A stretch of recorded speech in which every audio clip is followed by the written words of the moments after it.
Hello everyone, my name is Fred, and I'm going to tell you how I fell in love with my teacher and almost ruined her life. It all started with an important test. My friend Ethan and I, as usual, were not prepared. And in order to not get bad grades, we decided to take extreme measures. As soon as the bell rang, we set fire to a trash can in the toilet and brought it to the fire alarm. That old trick worked. Sirens and loud footsteps sounded in the corridor. Everyone was taken outside away from the school, and Ethan and I were lost in the crowd. But we were still identified by the cameras. I stared guiltily at the floor while Mrs. Green scolded us, but she was so kind that she didn't even call our parents to school. We got off with a wet cleaning in the classroom. But the next day, I felt uneasy. Instead of Mrs. Green, the principal came to class. Would we really not escape punishment after all? But then the principal announced the unexpected news. Mrs. Green has retired, and now you will have a new math teacher, Mrs. Parker. Meet the class. I was expecting someone like Mrs. Green when I suddenly saw such a beauty enter the classroom. I stared at the new teacher, and Ethan nudged me. Pretty, isn't she? And just a little older than us. She was incredible. I could listen to her for hours. But as ill luck would have it, classmates terribly bothered. The girls were gossiping about something, and the guys were browsing through their phones. Mrs. Parker winced at every laugh they made. I felt so damn sorry for her, and in the end, I couldn't stand it. Can you finally shut up? My classmates looked at me with incomprehension, and Mrs. Parker with gratitude. She enthusiastically began to explain a new topic, but the next test showed that no one was listening to her after all. I was the only one who passed it perfectly, and for the first time, I was praised for my studies. Take your cue from Fred, but so be it. For the first time, I will allow you to retake. Oh, it was a bad idea. After this indulgence, my classmates became completely cheeky. One girl even refused to go to the blackboard. I can't get out of my chair. You, as a woman, just have to understand me. Of course, Sarah didn't have any problems. After the lesson, she ran off to the buffet as soon as a bell. The discipline in math lessons was getting worse and worse, and I saw how frustrating that was for Mrs. Parker. But one day, she still couldn't stand it and gave bad grades to everyone who didn't do their homework. Classmates were offended, but Ethan had the strangest reaction. The next morning, he was clearly in a bad mood. Because of this newbie, my parents took away all my pocket money. What does she have to do with it? It's your own fault. Hey, when did my bro Fred turn into a nudnik? In general, I don't know you, but I put everyone up to cut the math class. I've had enough of Fs. When the bell rang, only 3 people remained in the classroom. I had no idea that so many classmates would settle upon Ethan's stupid plan. Mrs. Parker looked helplessly around the empty classroom, but still pulled herself together and began the lesson,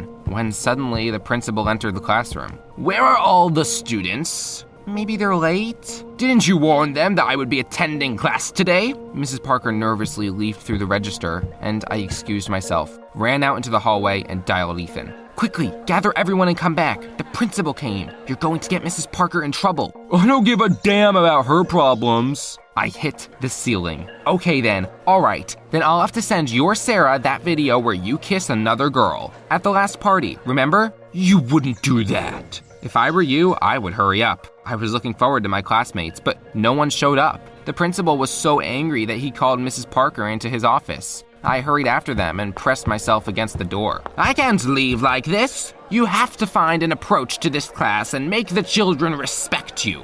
I give you a month. If nothing changes during this time, then we will have to say goodbye to you. I was terribly angry at my friend because it was all because of him. I took out my phone and sent the video to Sarah. It'll serve Ethan right. All day I was thinking about how to help my teacher, but at home my sister took my mind off. Freddie, you promised to take me to the amusement park. Oops, I completely forgot about it. But there was nothing to do. I had to fulfill my promise. Admittedly, Amy and I had a great time in the park. I wish we could come here instead of school. Then I would never skip class. Instead of school, I wouldn't skip class.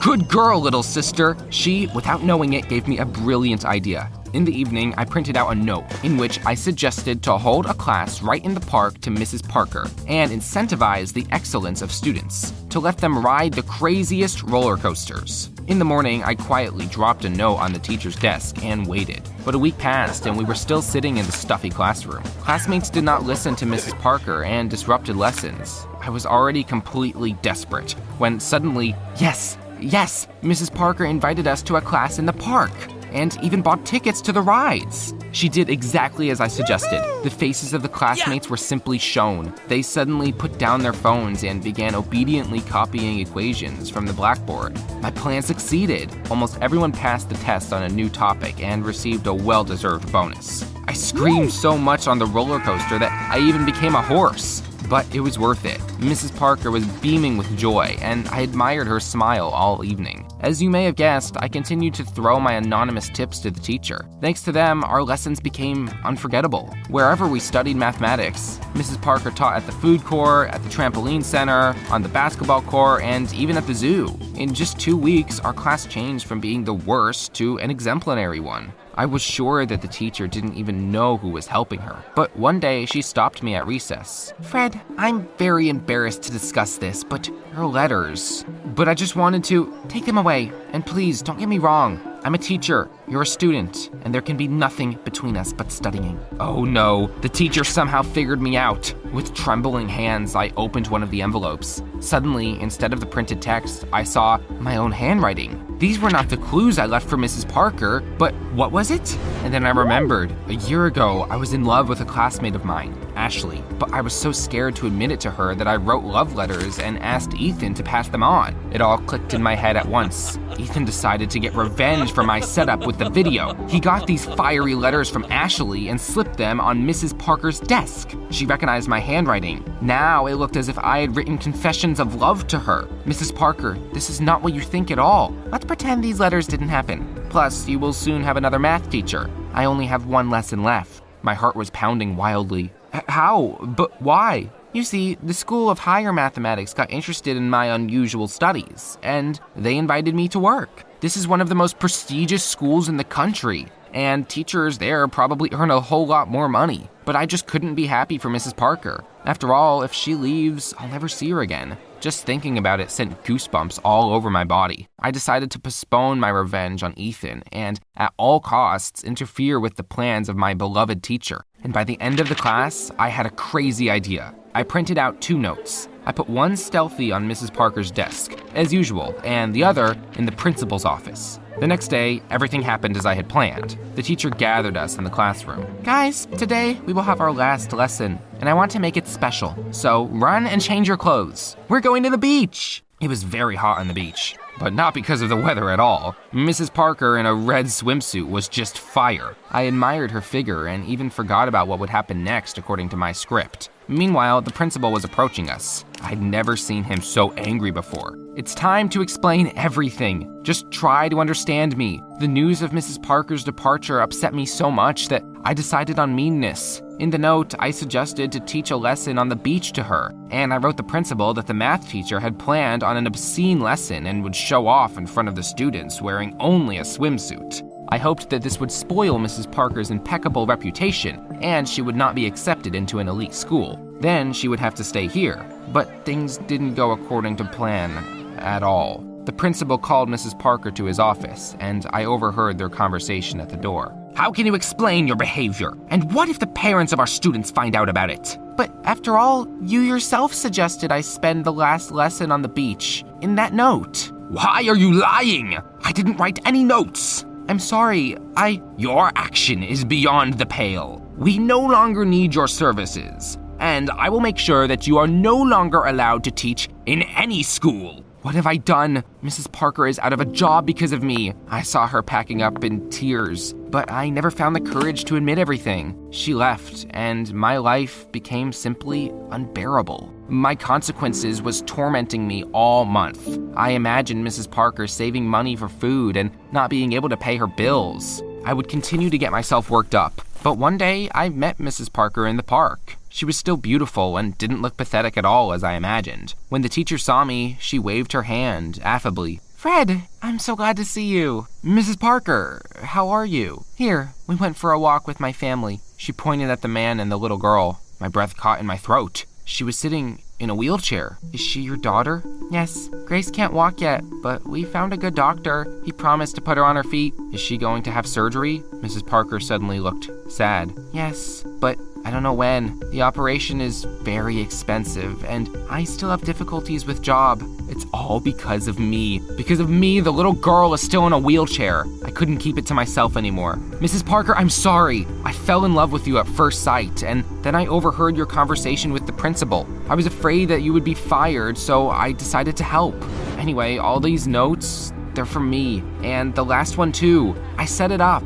I hoped that after the scandal on the beach, you would not be taken to an elite school and you would have to stay with us. But everything went wrong, and I, a coward, was even afraid to tell you the truth. But you have told me finally. Don't blame yourself. You wanted the best, and I really appreciate it.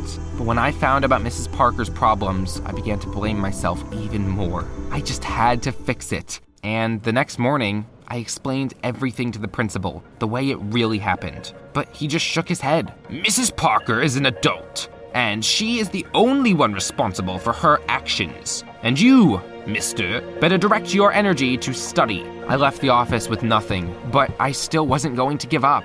I was lingering down the hallway and wondering what to do now when I suddenly bumped into Ethan. Watch your step.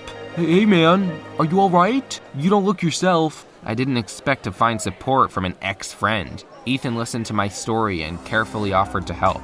A friend of my father's is the principal of the Lakeside School. Well, the one where Bill Gates studied. I'll ask Dad to talk to him. Maybe they need a good math teacher. And imagine, Ethan really helped. Mrs. Parker was invited to work at the prestigious school. However, for this, she had to move to Seattle. I was very worried that I wouldn't see her again, but 3 months later, she called me via video call. Her daughter took her first steps after the operation and will soon be able to walk without a wheelchair. After what Ethan did, I couldn't be mad at him anymore. We were reconciling and began to amuse the classmates with our antics. But I suddenly stopped wanting to misbehave. A new student joined our class, and I fell in love again. Can you advise me how to get her attention? This is the SCP Foundation, a secret organization that finds and studies anomalous objects all over the planet. These are the Foundation's secret files. You may already be familiar with them. And these are the stories of ordinary people who got lucky to encounter the most horrifying creatures in the world.